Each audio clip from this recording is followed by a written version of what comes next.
반갑습니다. 다들 바쁘게 사시느라 머리 식힐 틈도 없으시죠? 그냥 잠깐 시간이나 때울 겸 혹은 운전하거나 쉬면서 들을 만한 거 찾다가 여기까지 오셨을 겁니다. 잘 오셨습니다.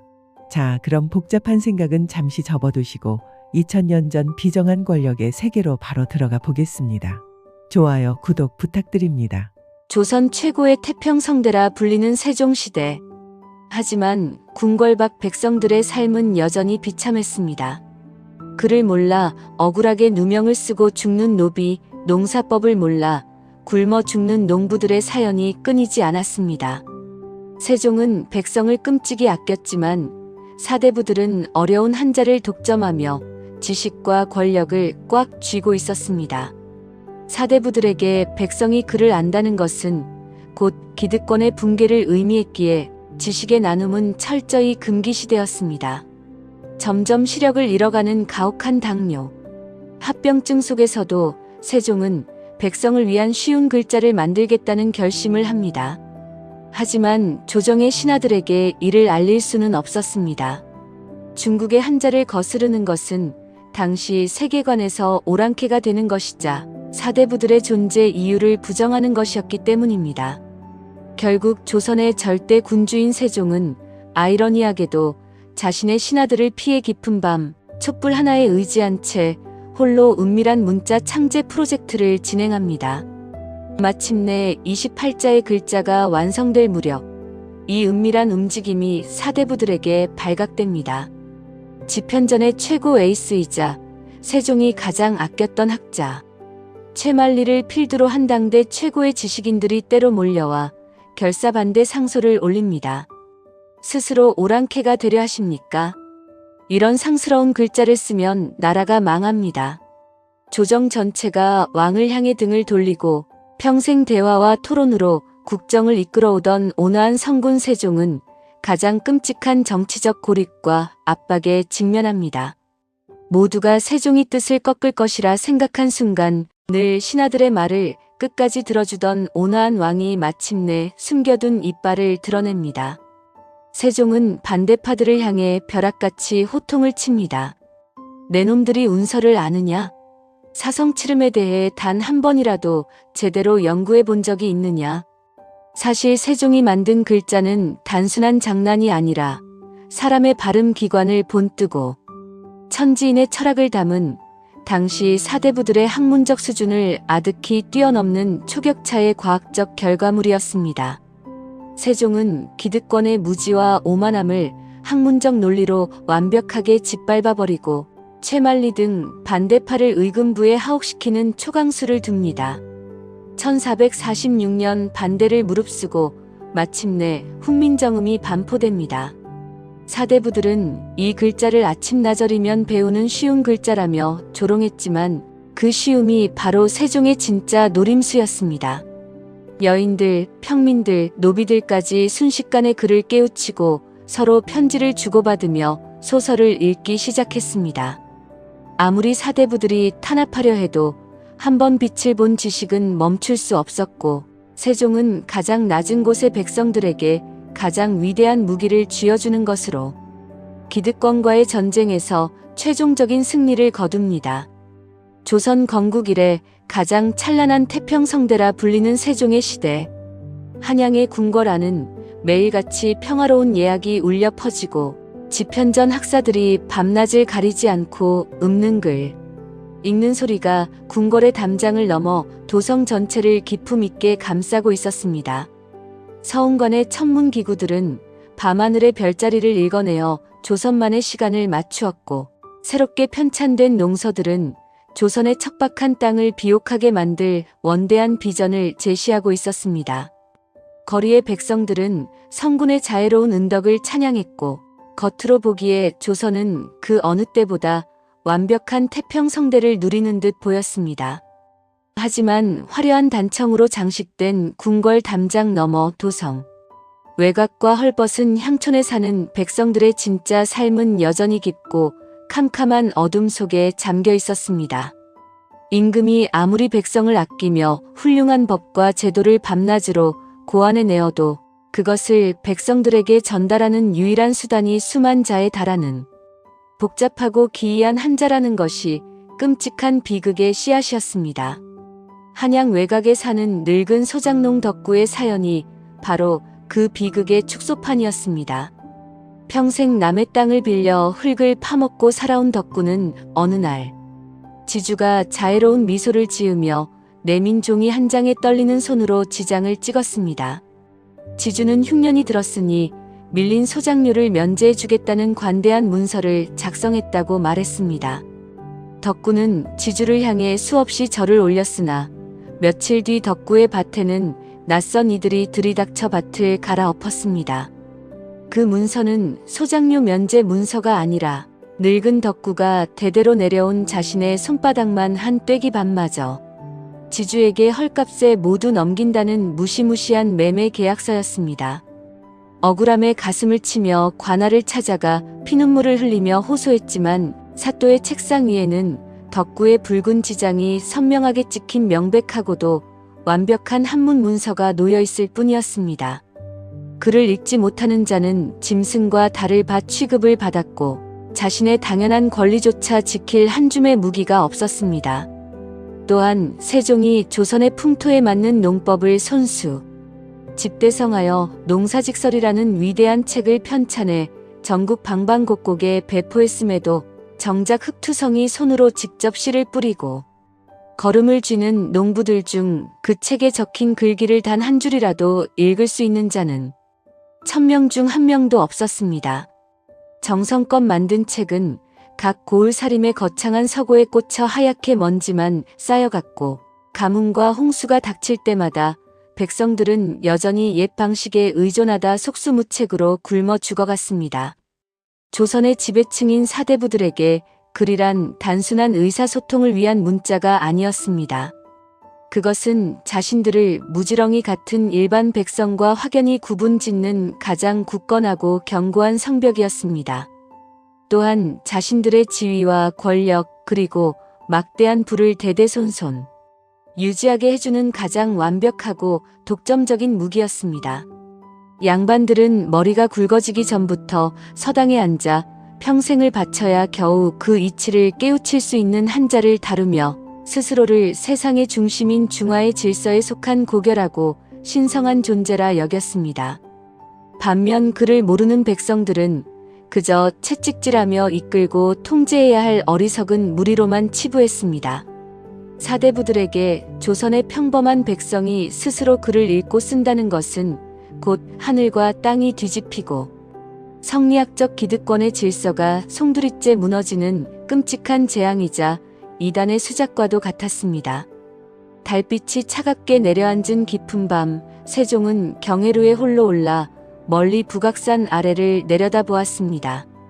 백성들의 보잘것없는 초가집 위로 피어오르는 저녁 짓는 연기를 바라보며 임금은 뼈에 사무치는 깊은 탄식에 잠겼습니다. 내 백성들이 결코 어리석은 것이 아니다. 저들의 애달픈 목소리를 훼손 없이 온전히 담아낼 그릇이 우리 조선에 없을 뿐이다. 중국의 글자는 저들의 입말과 달라서 아무리 배우려 해도 평생 농사만 짓는 손으로는 닿을 수 없는 신기루일 뿐이다. 세종의 몸은 이미 한나라의 거대한 운명을 짊어진 군주로서 감당하기 힘들 만큼 지독한 병마에 시달리고 있었습니다. 오랫동안 알아온 소갈증은 날이 갈수록 그의 체력을 무섭게 갉아먹었고 타는 듯한 갈증에 하루에 들이마시는 맹물의 양이 수십 사발을 넘겼습니다. 게다가 밤낮 없이 촛불 아래서 산더미 같은 상소문과 서책을 들여다본 탓에 두 눈은 붉게 짓무르고 안질은 나날이 악화되어 가고 있었습니다. 가까이 다가온 내관의 얼굴조차 명확히 구분하기 힘들 정도로 시야가 뿌옇게 흐려지는 무서운 고통 속에서도 세종의 머릿속은 오직 단 하나의 거대한 집념으로 붉게 불타고 있었습니다. 배우기 위해 일상을 포기할 필요가 없는 글자. 멍청한 자라도 열흘이면 깨우치고 지혜로운 자라면 반나절이면 모두 통달할 수 있는 가장 쉬운 글자. 오직 내 백성을 위한 우리의 글자를 내 손으로 직접 만들 것이다. 하지만 이 거대한 지식의 혁명은 조선 최고의 두뇌들이 모였다는 지편전 학사들이나 궐 안의 영의정, 좌의정 등 조정 대신들에게 결코 털어놓을 수 없는 위험천만한 일이었습니다. 세상의 중심인 중국의 문자를 감히 버리고 새로운 문자를 창제한다는 것은 명나라의 질서에 순응하는 당시의 세계관 속에서 스스로 오랑캐가 되겠다는 끔찍한 선언과도 같았습니다. 무엇보다 백성들이 그를 알게 되면 자신들의 고결한 특권이 무너질 것을 두려워하는 사대부들의 거세고 격렬한 반발을 불러올 것이 불보듯 뻔했습니다. 성군으로 칭송받는 임금이었지만 이 일만큼은 그 누구의 동의도 얻을 수 없는 외로운 길이었습니다. 결국 조선 제1의 권력을 쥔 절대 군주 세종은 아이러니하게도 자신의 수족 같은 신하들과 모든 것을 기록하는 사관의 눈조차 피해 도성 전체가 깊은 잠에 빠져드는 한밤중이 되어서야 침전의 문을 굳게 걸어 잠갔습니다. 스산한 바람 소리만 감도는 고요한 궁궐, 희미하게 흔들리는 촛불 하나에 의지한 채 세종은 가쁜 숨을 몰아쉬며 벼루에 먹을 갈고 붓을 들었습니다. 그는 스스로 자신의 입안을 거울에 비춰 들여다보고 혀가 입천장에 닿아 꺾이는 모양, 두 입술이 부딪혔다 떨어지는 모양, 목구멍 깊은 곳에서 바람이 새어나오는 생김새를 밤이 새도록 치열하게 연구했습니다. 기억은 혀뿌리가 목구멍을 막는 모양을 그대로 본뜨고 니은은 혀끝이 윗잇몸에 닿는 모양을 본뜨리라. 미음은 입술에 다물린 모양을 그리고 이응은 목구멍의 둥근 모양을 따르리라. 눈이 보이지 않아 붓끝이 종이 밖으로 엇나가고 값비싼 비단 소매가 검은 먹물로 얼룩지는 일이 허다했습니다. 시력을 영영 잃어버릴지도 모른다는 캄캄한 공포가 엄습할 때면 세종은 중전 소원왕후와 곁을 지키는 수양대군 그리고 총명한 정의공주 등 극소수의 믿을 수 있는 혈육들만을 은밀히 불러들여 소리의 이치를 묻고 토론했습니다. 임금의 곁에서 매일 밤 붓을 씻고 먹을 갈던 나인조차 군주가 그토록 애타게 종이 위에 그리고 있는 기하학적인 선들의 정체가 무엇인지 알지 못했습니다. 하늘의 둥근 모양, 땅의 평평한 모양, 그리고 그 사이에 당당히 서 있는 사람의 모양이라는 깊고 오묘한 우주의 철학까지 담아내며 세상에 단 한 번도 존재한 적 없던 가장 독창적이고 과학적이며 비상하게 쉬운 문자가 임금의 고독한 어둠 속에서 서서히 잉태되고 있었습니다. 수년에 걸친 뼈를 깎는 고통과 피나는 노력 끝에 마침내 28자의 새로운 문자가 세상에 태어날 채비를 마쳤습니다. 그것은 기적과도 같았습니다.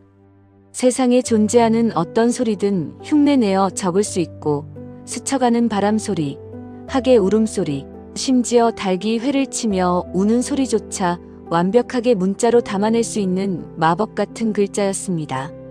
세종은 이 놀라운 글자의 반포를 준비하기 위해 신하들에게 중국의 의문서를 우리말로 번역하는 작업을 지시하는 등 아주 조심스럽고 조금씩 양지로 새로운 글자를 끌어내기 시작했습니다. 하지만 궁궐 안의 그 은밀하고 거대한 움직임은 결국 권력의 냄새를 귀신같이 맡는 사대부들의 예리한 후각을 영원히 피할 수는 없었습니다. 어느 날 지편전 부제학 최만리가 우연히 동궁전 주변에서 흘러나온 기이한 종이 뭉치를 발견하게 되었습니다. 한자도 아니고 이두도 아닌 지렁이가 기어가는 듯한 기괴한 기호들이 빼곡히 적힌 종이었습니다. 처음에는 그저 무지한 궁녀들의 삿된 장난인 줄 알았으나 그 종이의 끝에 적힌 글귀를 해석하고는 등줄기에 식은땀이 흘러내렸습니다. 그것은 중국의 의문서를 번역하기 위해 임금이 직접 내린 은밀한 지시문이었습니다. 최만리는 경악을 금치 못하며 즉시 지편전의 핵심 학사들을 밀실로 소집했습니다. 신석조, 김문, 정창손 등 내로라 하는 조선 최고의 천재들이 모인 방 안은 이내 걷잡을 수 없는 분노와 충격으로 들끓었습니다. 평생 성리하게 바른 길만 걸어온 온화하고 지혜로운 성군이 말년이 되어 갑자기 천지의 근본 질서를 뒤흔들 상스러운 오랑캐의 장난질에 미쳐 있다고 그들은 굳게 믿었습니다. 백성들이 쉽게 그를 깨우친다는 것은 곧 자신들이 평생을 바쳐 쌓아 올린 견고한 학문적 권위와 신분 질서가 붕괴되는 것을 의미했습니다. 그들은 촛불을 밝히고 며칠 밤낮을 세워가며 황상의 기행을 막아낼 비장한 상소문을 작성했습니다. 마침내 궐 마당에 매서운 삭풍이 불고 비장한 기운이 감돌았습니다. 하늘마저 군왕의 일탈을 노여워하는 듯 잿빛 구름이 무겁게 내려앉은 스산한 날이었습니다. 채말리를 필두로 수십 명의 집현전 학사들이 약속이라도 한 듯 때로 몰려와 어전 앞 차가운 돌바닥에 무릎을 꿇고 엎드렸습니다. 그들의 손에는 피를 토하는 심정으로 작성한 장문의 상소문이 들려 있었습니다. 엎드린 그들의 목소리는 비장함을 넘어 성리학의 수호자로서 절대 권력을 향한 거침없는 분노로 덜덜 떨리고 있었습니다. 전하, 제발 통촉하여 주시옵소서. 어찌하여 만고불변의 진리인 중국의 훌륭한 제도를 버리고 스스로 오랑캐의 미개한 풍속을 따르려 하시옵니까? 이는 대국을 섬기는 사대의 예를 저버리는 것이며 찬란한 문명을 제발로 걷어차고 야만의 시대로 역행하는 천인공노할 짓이옵니다. 신라시대 설총이 만든 이두는 비록 비루하고 속되다 하나 그 근본은 중화의 한자를 바탕으로 하였기에 학문이라 부를 수 있사옵니다. 하오나 지금 전하께서 밀실에서 은밀히 만드신 이 언문이라는 것은 옛 성현의 글에서 단 한자의 자취도 찾아볼 수 없는 족보도 없고 천박한 기호에 불과합니다. 이따위 상스러운 글자를 세상에 내놓으시면 조선의 선비들이 어찌 뼈를 깎는 고통으로 성리학의 깊은 이치를 공부하려 하겠사옵니까? 천하고 무지한 것들이 이 알량한 글자를 무기 삼아 함부로 관아의 판결을 능멸하고 아전들과 이치를 따지려 들면 반상의 엄격한 법도는 무너지며 결국 나라의 기강이 송두리째 뽑혀 끔찍한 망조가 될 것이옵니다. 부디 망국으로 가는 명을 당장 거두어 주시옵소서. 집현전 학사들의 통곡 소리가 대궐을 뒤흔들자 사태를 숨죽여 관망하던 의정부의 정승들과 육조 판서들 그리고 수많은 조정의 대신들마저 하나둘씩 그 상소에 동조하며 채말리의 뒤에 엎드려 곡을 하기 시작했습니다. 수백 명의 대신들이 일제히 뿜어내는 거대한 반대의 물결은 숨이 막힐 듯한 끔찍한 압박감으로 편전을 에워쌌습니다. 즉위한 이래 30년에 가까운 세월 동안 단 한 번도 신하들의 입을 강제로 막은 적 없이 대화하고 끝없는 토론을 통해 국정을 이끌어오며 독단적으로 일을 처리한 적 없던 온화한 성군 세종이었습니다. 하지만 지금 세종은 차가운 편전 용상에 홀로 고립되어 앉아 조선 땅 전체를 지배하는 거대한 사대부, 권력과 완벽하게 적이 되어 마주하고 있었습니다. 곁을 지키는 늙은 내관조차 벌벌 떨며 숨소리를 죽일 만큼 살얼음 같은 정적이 편전 안팎을 무겁게 짓눌렀습니다. 옥좌에 앉은 임금의 두 눈은 짓물러 핏발이 붉게 서 있었고 팔걸이를 움켜쥔 마른 손등에는 푸른 핏줄이 툭 붉어져 있었습니다. 백성을 위해 자신의 눈먼 시력과 맞바꾼 글자였건만 세상 그 누구도 군왕의 외로운 진심을 알아주지 않았습니다. 마당에 엎드린 모든 신하들은 확신했습니다. 임금이 아무리 백성을 아끼는 뜻이 굳건하다 한들 나라의 두뇌인 집현전 학사들 전원이 목숨을 걸고 결사 반대하고 조선의 국정을 움직이는 의정부와 육조의 대신들이 모두 등을 돌리니 절체절명의 위기 앞에서는 전하께서도 결국 고집을 꺾고 상소를 수리하여 언문 창제를 포기하실 수밖에 없을 것이라 굳게 믿었습니다. 그들은 절대 군주의 항복을 받아내기 위해 더욱 목소리를 높여 궐 마당이 떠나가라 눈물을 흘리며 통곡했습니다.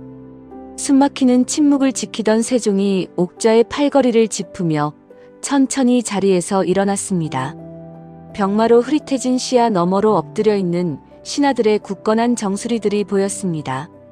세종의 눈에 비친 그 정수리들은 억울하게 죽어가는 백성의 피눈물은 철저히 외면한 채 오직 자신들의 기름진 밥그릇과 학문적 오만함만을 지키려는 거대하고 흉측한 바위벽과도 같았습니다. 평생 반대파 신하들의 말조차 끝까지 들어주며 고개를 끄덕이던 온화한 왕의 입에서 마침내 오랜 세월 깊이 숨겨두었던 맹수의 날카로운 이빨이 드러났습니다. 내 놈들이 감히 설총에 이두는 옳다 하면서 한나라의 군왕이 백성을 위해 하는 일은 그르다 하는 것이냐. 벼락같이 터져나온 임금의 호통이 편전의 기둥을 쩌렁쩌렁 울렸습니다. 언제나 조용하고 낮게 논리정연한 어조로 말하던 세종의 엄청난 진노에 엎드려 있던 신하들의 어깨가 일제히 흠칫 떨렸습니다. 세종은 단상 아래로 거침없이 걸어 내려오며 평생을 책에 파묻혀 학문에 바친 자신의 모든 지적 역량을 최고조로 끌어올려 오만한 최만리를 향해 무자비한 직격탄을 날렸습니다. 내가 너희 잘난 학사들에게 하나 묻겠다. 내 놈들이 진정 의문학을 알기나 하느냐. 소리의 근본이라는 사성치름의 자모가 도대체 몇 개인지 그 깊은 이치에 대해 단 하루라도 밤을 새워 제대로 연구해 본 적이 있느냐. 너희가 그 알량한 머리로 감히 과인이 만든 글자를 천박하다 입에 올렸느냐. 최만리는 식은땀을 흘리며 입술만 달싹일 뿐 단 한마디도 대답하지 못했습니다. 사실 조선의 고고한 사대부들은 공자와 맹자의 성리학 경전만 앵무새처럼 달달 외울 줄 알았지 정작 언어와 소리의 근본 원리를 파고드는 과학적인 의문학에 대해서는 깊은 지식이 전무했습니다. 세종이 피를 토하는 심정으로 만든 28자는 그들이 조롱하듯 그저 이치 없이 만들어낸 천박하고 쉬운 글자가 아니었습니다. 사람의 발음 기관을 해부학적으로 치밀하게 분석하고 천지의 철학을 기하학적으로 담아낸 당시 조선 최고라는 사대부들의 학문적 수준을 아득히 초월하는 완벽하고 압도적인 과학적 결과물이었습니다. 그를 몰라 억울하게 매를 맞고 밭을 빼앗기는 이 불쌍한 백성을 긍휼히 여겨 만든 글자를 두고 나라가 망한다 운운하며 군왕을 가르치려 드느냐. 너희들의 그 고상하고 잘난 한자로 도대체 조선 백성의 억울함을 단 한 명이라도 속 시원히 풀어주었단 말이냐. 백성의 눈을 가리고 귀를 막아 너희들만 높은 곳에서 군림하려는 그 오만함을 과인이 모를 줄 아느냐. 세종의 반격은 논리적으로 단 하나의 빈틈조차 허용하지 않을 만큼 완벽했고 그 뿜어내는 기세는 감히 고개를 들 수 없을 정도로 압도적이었습니다. 기득권의 알량한 무지와 오만함이 백성을 진심으로 사랑한 절대 군주의 압도적인 실력과 피나는 학문적 성취 앞에서 여지없이 산산조각이 나는 통쾌한 순간이었습니다. 분노가 극에 달한 세종은 결국 최만리를 비롯하여 끝까지 반대 서명의 이름을 올린 집현전 학사들을 전원 의금부에 하옥시키는 역사적인 초강수를 두었습니다. 이는 평생 대화와 타협, 인내를 중시하던 세종의 30년 치세의 유래를 찾아볼 수 없는 가장 무섭고 강경한 조치였습니다. 억조창생 백성을 위한 지식의 문을 여는데 방해가 되는 자라면 자신이 젊은 시절부터 가장 아끼고 총애하던 천재학자라 할지라도 결코 용서하지 않겠다는 군주의 꺾이지 않는 결연한 의지였습니다. 그로부터 얼마 후인 1446년 거센 반대와 끔찍한 정치적 압박 그리고 임금 자신의 목숨을 갉아먹는 병마의 고통을 모두 무릅쓰고 마침내 훈민정음이 세상에 찬란하게 반포되었습니다. 백성을 가르치는 바른 소리. 그 이름 그대로 세상에서 가장 낮은 곳에 있는 백성을 향한 세종의 애끓는 사랑이 마침내 두꺼운 껍질을 깨고 세상의 빛을 보는 경이로운 순간이었습니다. 옥에서 풀려나 목숨을 부지한 사대부들은 여전히 분을 사귀지 못하고 끝까지 이 글자를 폄하하고 무시했습니다. 아침 나절이면 코 흘리게 아이들도 다 배우는 천박하고 쉬운 글자이니 아침글에 불과하다며 침을 뱉었고 진정한 사대부 군자라면 어찌 저런 상스러운 짝퉁 글을 쓰겠는가 하며 조롱을 멈추지 않았습니다. 마침내 궐 마당에 매서운 삭풍이 불고 비장한 기운이 감돌았습니다. 하늘마저 군왕의 일탈을 노여워하는 듯 잿빛 구름이 무겁게 내려앉은 스산한 날이었습니다. 최만리를 필두로 수십 명의 집현전 학사들이 약속이라도 한 듯 때로 몰려와 어전 앞 차가운 돌바닥에 무릎을 꿇고 엎드렸습니다. 그들의 손에는 피를 토하는 심정으로 작성한 장문의 상소문이 들려 있었습니다.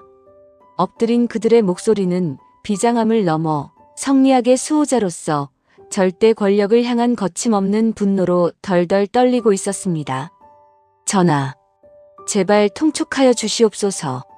어찌하여 만고불변의 진리인 중국의 훌륭한 제도를 버리고 스스로 오랑캐의 미개한 풍속을 따르려 하시옵니까? 이는 대국을 섬기는 사대의 예를 저버리는 것이며 찬란한 문명을 제발로 걷어차고 야만의 시대로 역행하는 천인공노할 짓이옵니다. 신라시대 설총이 만든 이두는 비록 비루하고 속되다 하나 그 근본은 중화의 한자를 바탕으로 하였기에 학문이라 부를 수 있사옵니다. 하오나 지금 전하께서 밀실에서 은밀히 만드신 이 언문이라는 것은 옛 성현의 글에서 단 한자의 자취도 찾아볼 수 없는 족보도 없고 천박한 기호에 불과합니다. 이따위 상스러운 글자를 세상에 내놓으시면 조선의 선비들이 어찌 뼈를 깎는 고통으로 성리학의 깊은 이치를 공부하려 하겠사옵니까? 천하고 무지한 것들이 이 알량한 글자를 무기 삼아 함부로 관아의 판결을 능멸하고 아전들과 이치를 따지려 들면 반상의 엄격한 법도는 무너지며 결국 나라의 기강이 송두리째 뽑혀 끔찍한 망조가 될 것이옵니다.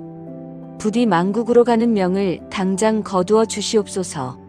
집현전 학사들의 통곡 소리가 대궐을 뒤흔들자 사태를 숨죽여 관망하던 의정부의 정승들과 육조 판서들 그리고 수많은 조정의 대신들마저 하나둘씩 그 상소에 동조하며 최만리의 뒤에 엎드려 곡을 하기 시작했습니다.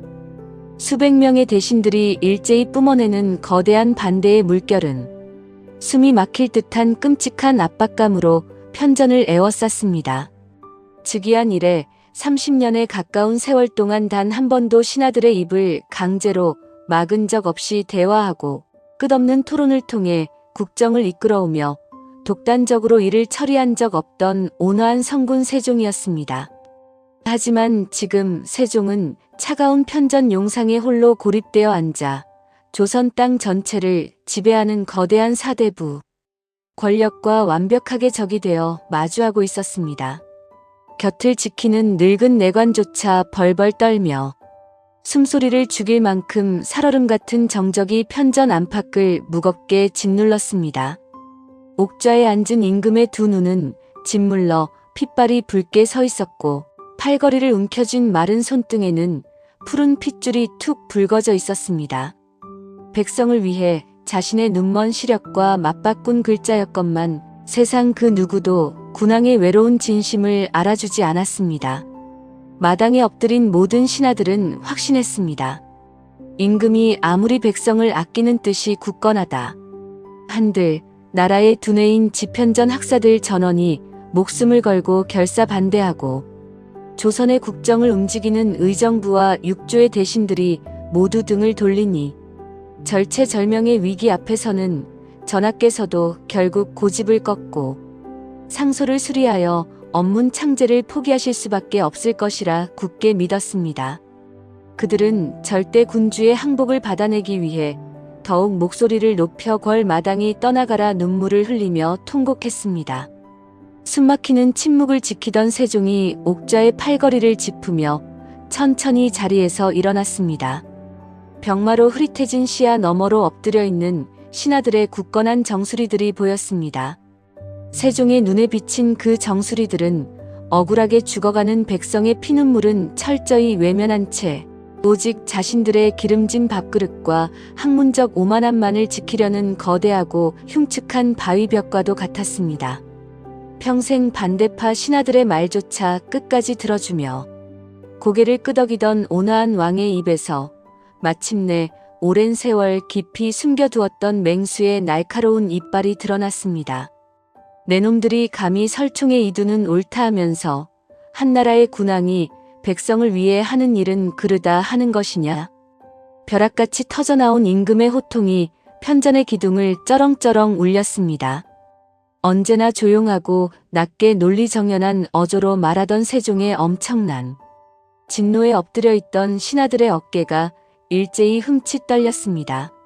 세종은 단상 아래로 거침없이 걸어 내려오며 평생을 책에 파묻혀 학문에 바친 자신의 모든 지적 역량을 최고조로 끌어올려 오만한 최만리를 향해 무자비한 직격탄을 날렸습니다. 내가 너희 잘난 학사들에게 하나 묻겠다. 내놈들이 진정 의문학을 알기나 하느냐? 소리의 근본이라는 사성치름의 자모가 도대체 몇 개인지 그 깊은 이치에 대해 단 하루라도 밤을 새워 제대로 연구해 본 적이 있느냐? 너희가 그 알량한 머리로 감히 과인이 만든 글자를 천박하다 입에 올렸느냐? 최만리는 식은땀을 흘리며 입술만 달싹일 뿐 단 한마디도 대답하지 못했습니다. 사실 조선의 고고한 사대부들은 공자와 맹자의 성리학 경전만 앵무새처럼 달달 외울 줄 알았지 정작 언어와 소리의 근본 원리를 파고드는 과학적인 의문학에 대해서는 깊은 지식이 전무했습니다. 세종이 피를 토하는 심정으로 만든 28자는 그들이 조롱하듯 그저 이치 없이 만들어낸 천박하고 쉬운 글자가 아니었습니다. 사람의 발음 기관을 해부학적으로 치밀하게 분석하고 천지의 철학을 기하학적으로 담아낸 당시 조선 최고라는 사대부들의 학문적 수준을 아득히 초월하는 완벽하고 압도적인 과학적 결과물이었습니다. 그를 몰라 억울하게 매를 맞고 밭을 빼앗기는 이 불쌍한 백성을 긍휼히 여겨 만든 글자를 두고 나라가 망한다 운운하며 군왕을 가르치려 드느냐. 너희들의 그 고상하고 잘난 한자로 도대체 조선 백성의 억울함을 단 한 명이라도 속 시원히 풀어주었단 말이냐. 백성의 눈을 가리고 귀를 막아 너희들만 높은 곳에서 군림하려는 그 오만함을 과인이 모를 줄 아느냐. 세종의 반격은 논리적으로 단 하나의 빈틈조차 허용하지 않을 만큼 완벽했고 그 뿜어내는 기세는 감히 고개를 들 수 없을 정도로 압도적이었습니다. 기득권의 알량한 무지와 오만함이 백성을 진심으로 사랑한 절대 군주의 압도적인 실력과 피나는 학문적 성취 앞에서 여지없이 산산조각이 나는 통쾌한 순간이었습니다. 분노가 극에 달한 세종은 결국 최만리를 비롯하여 끝까지 반대 서명의 이름을 올린 집현전 학사들을 전원 의금부에 하옥시키는 역사적인 초강수를 두었습니다. 이는 평생 대화와 타협, 인내를 중시하던 세종의 30년 치세의 유래를 찾아볼 수 없는 가장 무섭고 강경한 조치였습니다. 억조창생 백성을 위한 지식의 문을 여는데 방해가 되는 자라면 자신이 젊은 시절부터 가장 아끼고 총애하던 천재학자라 할지라도 결코 용서하지 않겠다는 군주의 꺾이지 않는 결연한 의지였습니다. 그로부터 얼마 후인 1446년 거센 반대와 끔찍한 정치적 압박 그리고 임금 자신의 목숨을 갉아먹는 병마의 고통을 모두 무릅쓰고 마침내 훈민정음이 세상에 찬란하게 반포되었습니다. 백성을 가르치는 바른 소리. 그 이름 그대로 세상에서 가장 낮은 곳에 있는 백성을 향한 세종의 애끓는 사랑이 마침내 두꺼운 껍질을 깨고 세상의 빛을 보는 경이로운 순간이었습니다. 옥에서 풀려나 목숨을 부지한 사대부들은 여전히 분을 사귀지 못하고 끝까지 이 글자를 폄하하고 무시했습니다. 아침 나절이면 코 흘리게 아이들도 다 배우는 천박하고 쉬운 글자이니 아침글에 불과하다며 침을 뱉었고 진정한 사대부 군자라면 어찌 저런 상스러운 짝퉁 글을 쓰겠는가 하며 조롱을 멈추지 않았습니다. 하지만 사대부들이 비웃으며 조롱했던 그 쉬움이야말로 임금 세종이 처음부터 치밀하게 의도한 진짜 노림수이자 부패한 기득권을 무너뜨릴 가장 치명적이고 강력한 무기였습니다. 변화의 불길은 건조한 산야에 번지는 산불처럼 조선 팔도로 맹렬하게 번져나갔습니다. 평생 글의 그림자조차 밟아보지 못했던 천안 평민들과 시장통의 노비들, 그리고 양반가의 답답한 규방에 평생 갇혀 숨죽여 지내던 여인들이 순식간에 28자의 원리를 깨우치고 자신의 뜻을 붓으로 써내려가기 시작했습니다. 어느 날부터 주막과 저작거리 벽보에는 어려운 한자가 아니라 우리말로 당당하게 쓰인 방이 붙기 시작했고, 멀리 춥고 험한 변방에 강제로 징용된 아들에게 글을 모르는 늙은 어머니가 이웃의 도움 없이 스스로 서툴지만 정성스러운 편지를 보내 아들의 생사를 물었습니다. 궁궐 안의 말단 궁녀들은 밤마다 삼삼오오 모여 우리말로 적힌 재미난 소설책을 돌려 읽으며 고단한 삶의 시름을 달래고 웃음꽃을 피웠습니다. 지식은 이제 더 이상 떵떵거리는 소수 사대부들만의 고결한 전유물이 아니었습니다.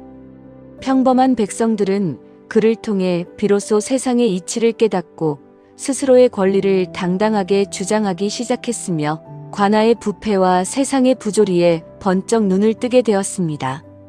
양반들이 그제야 사태의 심각성을 깨닫고 뒤늦게 훈민정음을 여자들이나 쓰는 암클이라 깎아내리며 천대하려 안간힘을 썼지만 이미 백성들의 가슴 속에 거대하게 터져버린 지식의 두글 막을 방도는 세상 어디에도 없었습니다. 한번 빛을 보아 세상을 읽게 된 지식, 한번 깨어나 스스로의 목소리를 내기 시작한 백성의 굳건한 생각은 그 어떤 무자비한 권력의 칼날로도 억누를 수 없는 도도하고 장엄한 역사의 거대한 흐름이 되었습니다.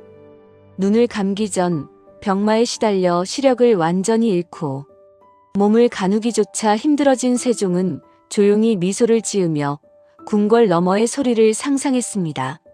한자라는 거대한 장벽에 막혀 평생 벙어리처럼 짐승처럼 살아야 했던 백성들이 이제는 장터에서 고을에서 각자의 이야기를 글로 엮어내며 읽고 쓰는 소리가 따뜻한 봄바람처럼 조선 팔도 산천을 굽이굽이 뒤덮고 있었습니다. 조선 역사상 가장 강력한 왕권을 가졌으면서도 기득권의 달콤함을 스스로 걷어차고 백성을 위해 기꺼이 가장 고통스럽고 외로운 길을 선택했던 위대한 군주. 그는 적의 목을 베는 날카로운 칼과 붉은 피가 아니라 지식의 나눔이라는 세상에서 가장 아름답고 위대한 무기를 가장 낮고 핍박받는 백성들의 굳은 살 박인 손에 쥐어주었습니다. 그렇게 세종은 오만했던 기득권과의 보이지 않는 긴 전쟁에서 시대를 뛰어넘어 영원히 기억될 가장 완벽하고 최종적인 승리를 거둔 것입니다.